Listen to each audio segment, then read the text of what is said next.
Howdy howdy, Sudevil here, and welcome to my video covering the ranking of the 29 infantry units below at 400 gold and below. If you want to go to the description of how I've ranked them and the precise way I did it, the actual spreadsheet and the data that I've gathered and used to evaluate these units, it's in the primer video. Of course, this is a infantry versus infantry evaluation, and not infantry versus large or anything else like that. So of course there will be some units that rank where you would expect. And for this very first video, I am actually, out of the 29 units that are 400 gold and below, I tested all 29, 5 tests each, 145 tests to rank them. I'm also going to not only give the bottom 10 and the top 10, but the middle 9, really the perfectly normal, if you'll let me have a bit of a stats joke there. And for those of you who don't like stats, it's not my intention to be mean.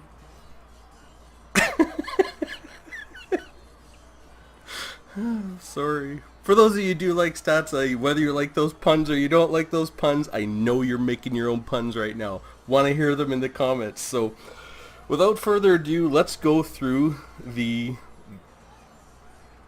units that came up in the middle. So, starting out at number 19, just staying out of the bottom 10, are the skink cohorts for the lizardmen. Now, these guys are okay. I mean, they're average, obviously. They do very, very well in water because they have the aquatic trait coming in at 300 gold. They're a useful unit for the lizardmen because they don't have a lot of units. I think their next cheapest unit's like 700. So, well, infantry anyways. So they don't have a lot of infantry units to choose from. And the fact that the skink cohorts are actually pretty quick. They can get around the field and flank a little bit. So they're a pretty decent unit, but they're coming in at number 19. Alright, number 18.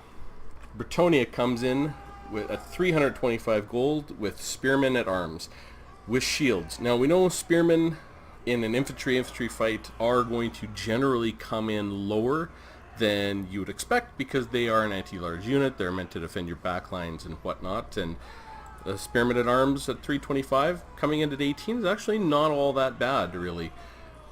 Doing pretty well, to be honest. They'll hold the line a little while, and they're a pretty decent unit at 325. An average unit, I guess you would say.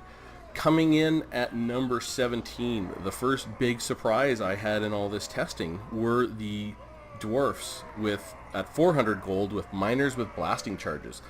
Now, this was very surprising to me because miners with blasting charges are a very solid unit, and part of this comes to the way that the testing was done, in that we tested them up against dwarf warriors who are heavily armored, and the miners with blasting charges during the test, if you go watch exactly how I did the test, because it's a straight engagement, they couldn't get all their blasting charges off. Now this goes to show that it's not the size of the boat, it's the motion of the ocean that keeps things rocking. It really is how you use your units a lot of times, and miners with blasting charges can be outstanding, but they have to get their blasting charges off, and depending what you're using for them. But that was really surprising. Coming in at number 17 were miners with blasting charges.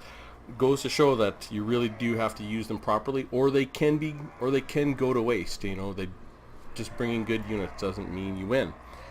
Coming in at number 16, ironically, is a regular miner. So because it's a value proposition and not unit versus unit, the regular miners, which we know are very weak and actually lose in a head-up battle against actually almost all of the units on this entire list, including a bunch of units below, they happen to have their optimum matchup against the dwarf warriors in that they are the only unit that has armor piercing, and they have armor themselves, so they can last a little while. Even then, when they are in their optimum situation, they came in at 16th and they lost a lot of gold, like something like almost 100 gold in that fight.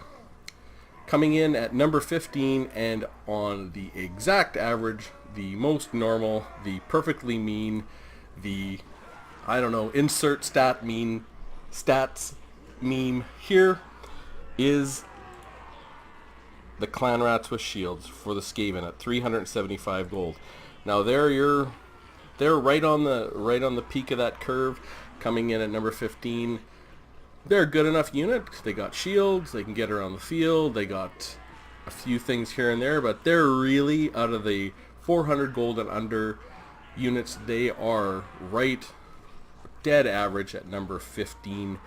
And there you go. So if you want a unit that's going to describe the most average unit at this level, it is the Clan Rats with Shields. So if we keep going up, at number 14 we get from Bretonia at 250 gold the Spearmen at Arms. Now these come a little bit above the Spearmen at Arms with Shields, obviously because there's 250 gold as opposed to 325, so they do pull out a little value there. But again, they're spearmen. You know, they do have to give up something to get those anti-large traits, and that is in their infantry versus infantry fight, although they do pretty well. At lucky number 13, wouldn't you know, it is a Chaos faction, Norska, with the Norskan Marauders at 400 gold. Now, these Norskan Marauders do have a special faction trait they go through, but we're just okay. They're right in that average. They're a decent enough unit at number 13. They can get the job done. They do hold their own in terms of gold. What they don't do is last very long. So when we're looking at how we're evaluating these units under 400 gold, they die pretty damn quick, so that doesn't bode well for them producing a really high value, even though they do have pretty good damage per second numbers. Alright, coming in at number 12, it is the Empire with the Empire Spearmen at 300 gold. And this is actually impressive. The Empire Spearmen doing pretty well, coming in at number 12, getting close to breaking into the top 10. They're a pretty damn good value at 300 gold, even for an infantry engagement. They are slightly above average at 12, and they last a reasonable amount of time. That was one of the best features of the Spearmen, is they had a very high ratio of gold paid to number of seconds the battle lasted, which is what put them up into the top. They were actually number 3 on the entire list of 29 in that specific stat, but their other stats let them down a little bit, but not too bad in terms of holding the line for 300 gold. That's all right. So finally at number 11, the last of our perfectly average, very mundane, meh type units, just out of the top 10, is a Bretonia again with the Men-at-Arms with Shields. So at 325 gold, these Men-at-Arms with Shields, pretty decent unit, almost into the top 10. They last for quite a while. They do a fair decent amount of damage, and they're just a decent all-around unit, but they couldn't quite break into the top 10.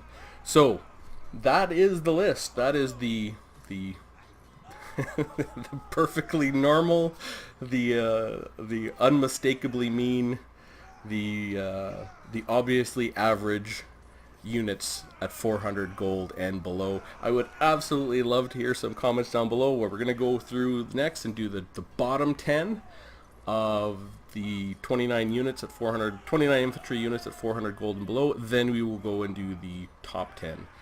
And love to hear from you. If you have any stats memes or stats jokes, would love to hear them in the comments. I love them. So without further ado, hope you found it interesting, hope you enjoyed it, and I hope you look forward to the next 2 videos evaluating infantry on infantry fights at 400 gold and below. Have a good one.